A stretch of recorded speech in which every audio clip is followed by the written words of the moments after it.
실제 임대인들의 공실 문자 리스트에 애완동물과 중고차는 거절한다는 문구와 더불어 또 세입자로 받지 않는다는 조건이 생각보다 많아요.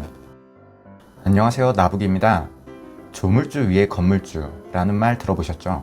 임대인을 불로소득을 누리며 자본주의의 최상위 포식자 정도로 생각하는 분들이 많은데, 오늘은 이 임대업의 현실에 대해 낱낱이 얘기해보는 시간을 가질게요.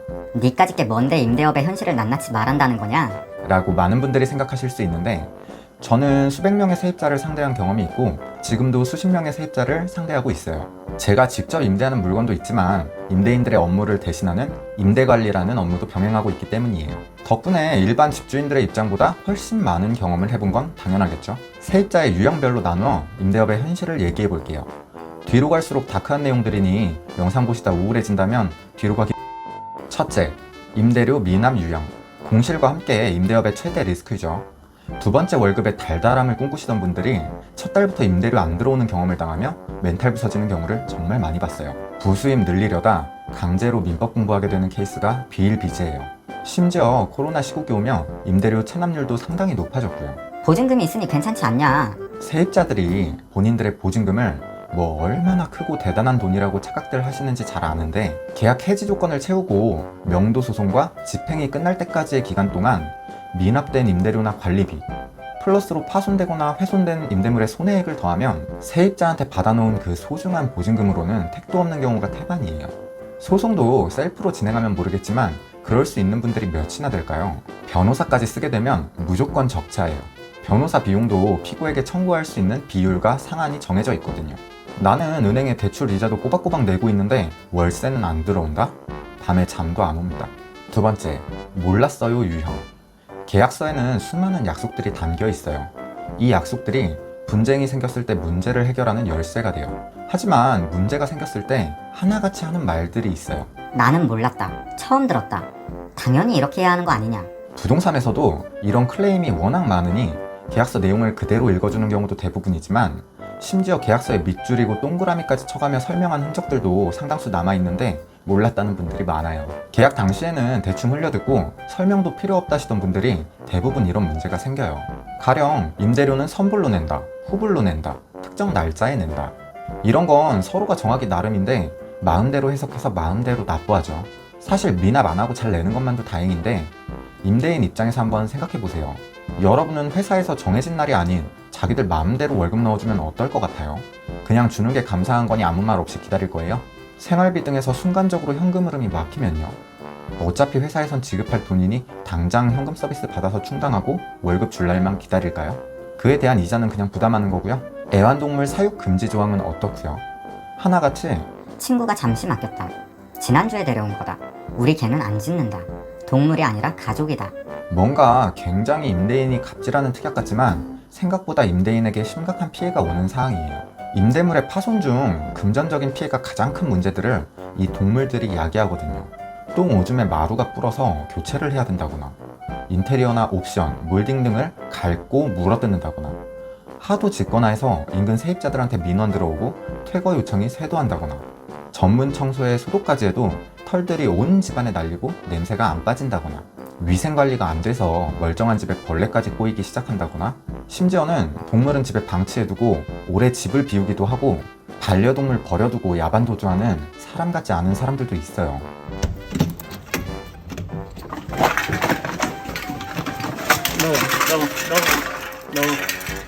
나와. 와, 너네 이런 데 어떻게 살았니? 아우 냄새. 도망가셨어요. 아니, 동물도 가족이라며. 세 번째, 처음부터 그랬어요 유형. 여러 세입자가 거쳐가다 보니 책임 소재가 불분명해지는 경우들이 생겨요. 이런 경우는 임대인이 책임을 부담하겠죠. 그래서 임대인들은 전 세입자가 나가면 집 상태를 점검하고 새로운 세입자를 받으면서 입주하고 하자나 이상이 있는 부분들은 일주일이든 한 달이든 사진 찍어서 연락달라고 요청을 해요. 그런데 항상 문제가 발생하면 정말 하나같이 원래부터 그랬다고 말만 해요. 네 번째, 내 거 아니야 유형. 임대하는 모든 물건에는 세입자의 선관 의무와 원상복구 의무가 따라붙어요. 이건 차를 렌트해도 마찬가지고 친구 물건을 빌렸어도 마찬가지 아니에요? 정상적인 생각을 가진 사람이라면요. 그런데 세입자들은 애초에 자신의 집이 아니기 때문에 임대물 관리에 소홀한 경우가 많고 훼손과 파손도 쉽게 일어나요.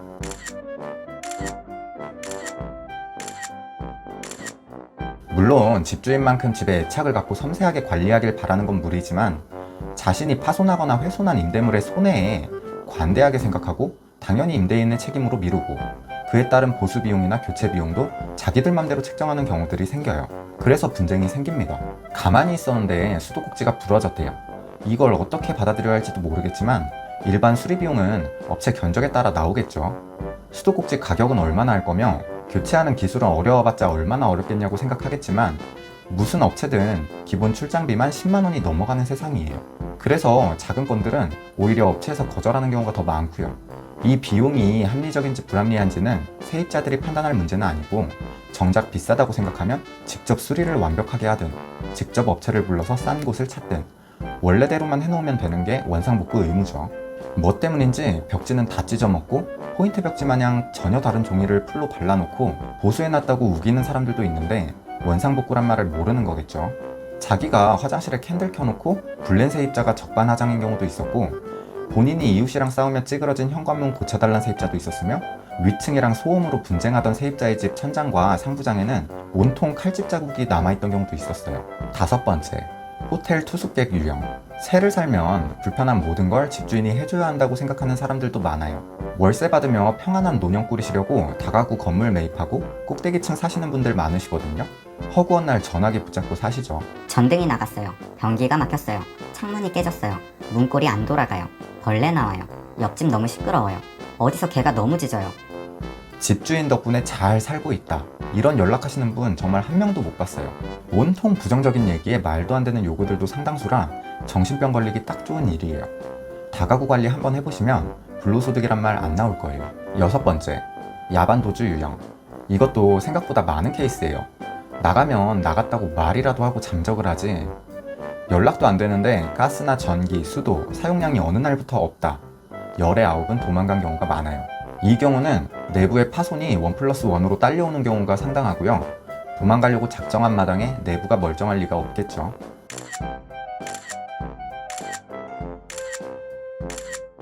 7번째, 현대판 고려장 유형. 진짜 가슴 아픈 유형인데 40, 50대 중년인들이 자신들의 노부모 월세방 구해주는 경우 심심치 않게 발생하는 유형이에요. 정말 한두 달 깔끔하게 임대료 입금되다가 비상연락처고 뭐고 연락이 두절됩니다. 노부모도 임대인도 서로 난감한 상황이 펼쳐져요. 아무것도 모르고 있는 노인분들에게 이 상황을 설명하는 것조차 인간적으로 할 일이 못 됩니다. 비슷한 케이스로 임산부도 리스크가 큰 유형이에요. 도움받을 가족도 남편도 없고 생계 유지를 위한 경제활동도 불가능하기에 역시나 답도 없는 케이스예요. 계약 해지 자체가 생존에 위협을 가하는 요구가 되며 심지어 소송에서도 불리하게 작용해요. 실제 임대인들의 공실 문자 리스트에 애완동물과 중고차는 거절한다는 문구와 더불어 노인과 임산부도 세입자로 받지 않는다는 조건이 생각보다 많아요. 악덕 임대인들이 세입자 면접까지 보면서 갑질한다고 생각하시는데 불량 세입자는 생계형 서민 임대인들에게 더욱 치명적인 리스크인 게 현실이에요.